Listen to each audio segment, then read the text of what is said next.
Welcome back to Recap with Roy. And this week we're talking about P is for passion. And so, Yeah. Pastor Roy, I really appreciate the message that you brought on Sunday. And the one thing that really stuck out to me was you were talking about passion's not hype, Yeah. but instead it's the willingness to suffer with people.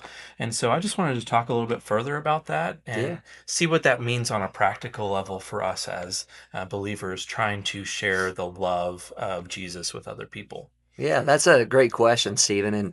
And first and foremost, if you weren't there for that sermon, we kind of did an etymology, and etymology is really just a fancy word that describes like the study of words or the study of the origin of words and our understandings of them. So we went in and we looked at that word passeo, which actually means passion in English, and we looked at the Latin and we figured out that the original meaning for that isn't enthusiasm or motivation like we use it typically in English today. That original understanding of the word passion was suffering. And so the idea when we think about the movie The Passion of Christ, or we say that Christ had passion, what we're really saying is that Christ suffered.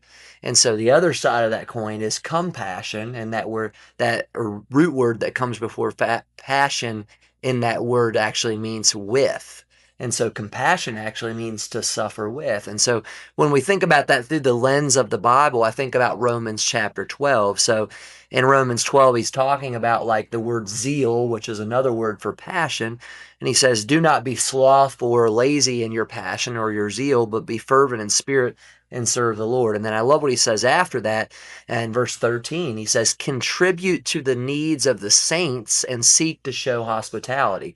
So when I think about what it looks like to suffer with people, Stephen, what I really think God is trying to help us understand as believers is how do we show compassion, or how do we show hospitality, and how do we contribute to the needs of other people in our culture. And so there's no every one of us understand here, both of us who are sitting here and those who are watching this video, that it's a challenging season that we're walking through right now. SNAP benefits have been delayed, the government shut down, and so many of our pocketbooks and our wallets, if you will, have been drastically affected. So these are seasons when the church in particular, local churches like ours and other local churches and communities all across the United States of America and around the world even, can show up, and they can do one of two things. One, they can show hospitality to strangers, right? And two is they can contribute to the needs of people. And I know that there are political messages surrounding, the needs, but meeting the needs of people is not a political thing, Stephen. Meeting the needs of people is a biblical thing. And so, regardless of how you and I feel about the needs that our neighbor has and how they got there, we have a responsibility biblically, if God's placed them in our lives, to do our best to show hospitality and meet their needs, right? And so, I know that may seem super basic, but that's really what we mean by saying being willing to suffer with people. Because how do people suffer typically? People typically suffer when they lose a loved one. People typically suffer when they've lost a resource that's vital to their life.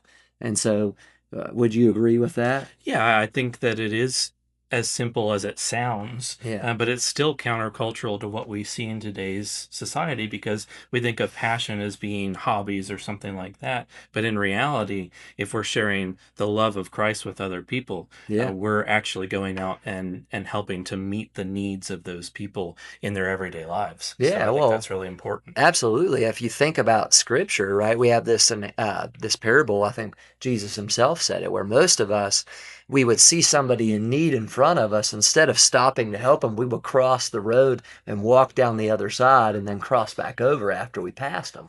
Because meeting people's needs involves putting in effort, right? And also being willing to use our time, our talents, and our treasures to be able to pour into other people. And we all kind of have that storehouse mentality when it comes to our time, our talents, and our treasures. We want to help people, I think. Mhm. But then when we're faced with what that actually looks like, okay, so God says that we're supposed to show hospitality and we're supposed to meet the needs of other people.